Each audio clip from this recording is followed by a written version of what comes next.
নমস্কার বন্ধুরা, আপনাদের আরও একবার স্বাগত জানাই পাবলিক ভিউ কলকাতাতে। বন্ধুরা, আজকের এই ভিডিওতে আইএসএল ইন্ডিয়ান ফুটবল নিয়ে কিছু গুরুত্বপূর্ণ আপডেট দেবো। যেমন উড়িষ্যাকে যে অফসাইডে গোল দিয়েছে সেটা নিয়ে কিছু বলার আছে। তার পাশাপাশি মলিনা তিনি কি বলছে ডার্বির আগে ইস্টবেঙ্গল দল নিয়ে সেটা বলবো। ইস্টবেঙ্গলের কোচ অস্কার ব্রুজন মোহনবাগানকে চ্যালেঞ্জ করে কি বলল, এবং তার পাশাপাশি মোহামেডান এসসি দলের নতুন বিদেশিকে এবং সৌভিক চক্রবর্তী কি ডার্বিতে খেলবে না, সাসপেন্ড থাকবেন, সমস্তটা কিন্তু আপনাদেরকে আপডেট দেওয়ার আছে। তাই অনুরোধ করে রাখছি ভিডিওটা গুরুত্বপূর্ণ হবে, শেষ পর্যন্ত দেখবেন। এবং যারা চ্যানেল নতুন আছেন সকলকে একটা অনুরোধ করবো, যেহেতু এখানে আপনারা খেলার সমস্ত রকম আপডেটস পেয়ে যাবেন, তারা অবশ্যই পাবলিক ভিউ কলকাতা চ্যানেলটিকে সাবস্ক্রাইব করে বেল আইকন প্রেস করে অল করে রাখবেন। তাহলে বন্ধুরা, সবার প্রথমে বলি, গতকাল চেন্নাই ভার্সেস উড়িষ্যা ম্যাচে উড়িষ্যা প্রথম যেই গোলটা করেছিল সেই গোলটা বিশাল বড় অফসাইড ছিল।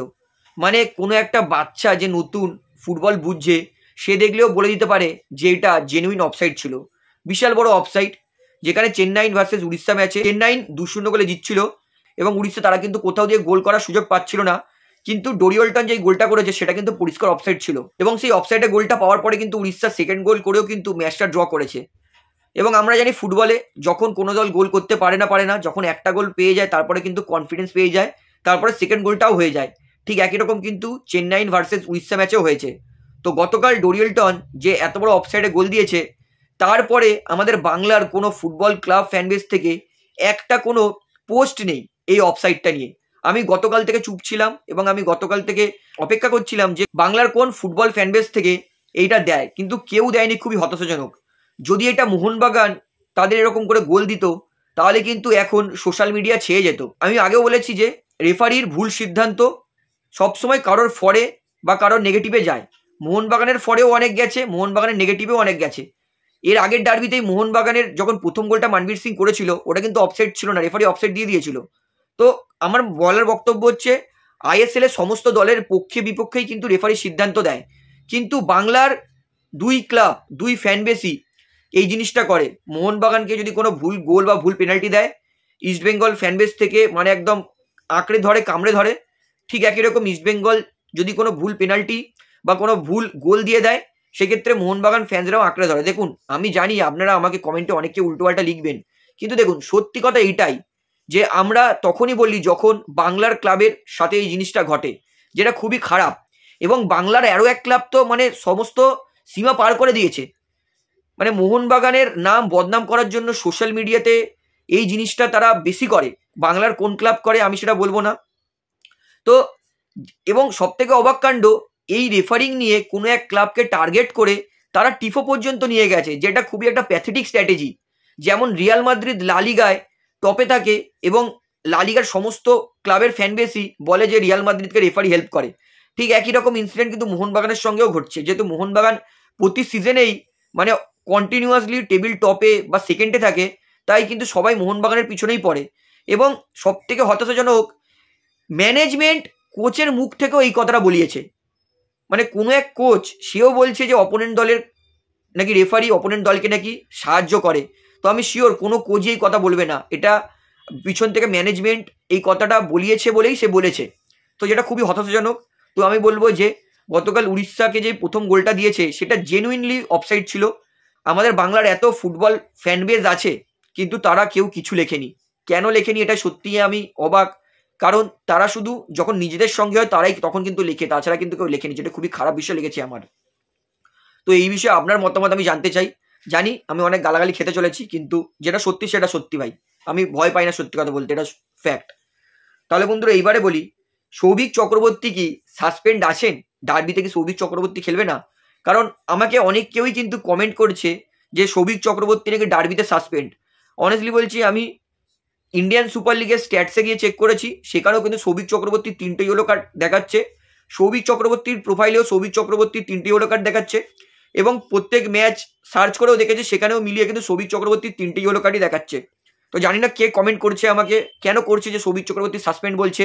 কারণ সৌভিক চক্রবর্তী কিন্তু 3টে ইয়েলো কার্ড আছে, এবং আপনারা গিয়ে চেকও করে নিতে পারেন ইন্ডিয়ান সুপার লিগ পেজে গিয়ে, সেখানেও কিন্তু দেখবেন সৌভিক চক্রবর্তীর 3টে ইয়েলো কার্ডই আছে।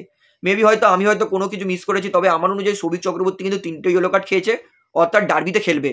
তো আপনারা যারা মনে করছেন যে সৌভিক চক্রবর্তী তিনি 4টে ইয়েলো কার্ড খেয়েছেন, তারা আমাকে প্লিজ ইনস্টাগ্রামে পাবলিক ভিউ কলকাতা অথবা ফেসবুকে পাবলিক ভিউ কলকাতা পেজে এসে কমেন্ট করে জানান, তাহলে আমি কিন্তু পুরোপুরি ক্লিয়ার হয়ে যাব। কিন্তু স্ক্রিনশটটা অবশ্যই নিয়ে আমাকে পাঠাবেন।